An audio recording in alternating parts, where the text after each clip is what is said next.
Yun, good day mga porchap. Meron tayong gagawin dito na C200 compressor na Mercedes-Benz. Simple lang naman gagawin natin dito. Yung harapan niya naka JBL na two-way, papalitan natin ngayon ng two-way na Pureland. Tapos yung rear rim niya, papalitan din natin kasi parehas nakaset na two-way na na JBL. So papalitan din natin yung rear niya ng MB Quark. Tapos papalitan din natin yung subwoofer niya from JBL to JL naman. Tara, samahan niyo ako. Sasakyan ka at balak mo yan pormahan. Isa lang ang magpapayo ko sa'yo. Dapat mo lang na timbrehan na iisa. Team Forecast ka na. Nabaklas na natin, napalitan na natin to ng two-way na Pureland na Mercury. Pinalitan to ni Sir eh.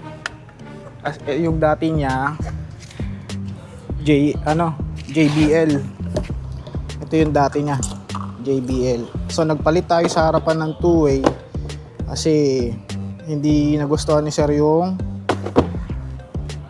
tunog niya, madaling salita. Two-way din pinalit natin. So ito, nakalinya na tayo, no. Ito yung Twitter natin. Yan. Tapos nag-trace tayo dito. Kasi dati na rin nakalinya. Nag-trace tayo dito. Ito na yung amplifier niya. Yan. Kumbaga, sa apat na pintuan na to, sa apat na pamboses na. Tapos dito, nakapag-deadening na rin tayo rito. Yan. Ito coax yung kakabit natin. Dati nakakabit dito, parehas ganong unit. Ganitong unit na JBL 604 na stage 2. Parehas na ganitong dalawang set nakakabit dito. So ginawa natin, pinalitan natin ng MB Quark na coaxial na 140 watts RMS. Nagpipik siya ng 140 RMS. Pag-deadening na tayo. Yung sa kabila nakabit na rin. Ayan. Nakabit na rin natin yan. Mabilisan lang to, mabilisan sa setup. Ito, nakabit na rin ito ulit yung spacer ng GL natin. Dito nakalagay yung GL natin. Ito.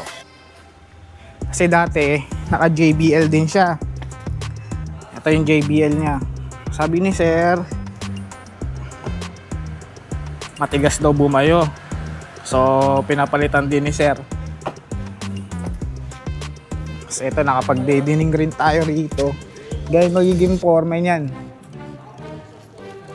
Naka-float to tol eh, no? Naka-float.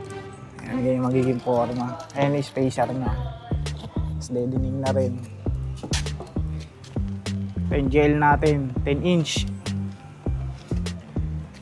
Ngayon, kabit na muna natin tong isang coaxial. Tapos magbabalik na tayo ng mga sidings natin para makapagtono na rin tayo. Yun lang muna. Mabilisan lang naman setup na ginawa rito. Hindi naman siya ganun ka komplikado. Yan. Thank you. Pagkatapos natin tonohin yan, babalik na natin yung mga sidings. Tapos pipix na rin natin yung mga yung radyo niya, kakabit na rin natin. Tapos final tono pag nakakabit na yung mga sidings. Yan, pihit lang muna konti ngayon. Nag-a-adjustment.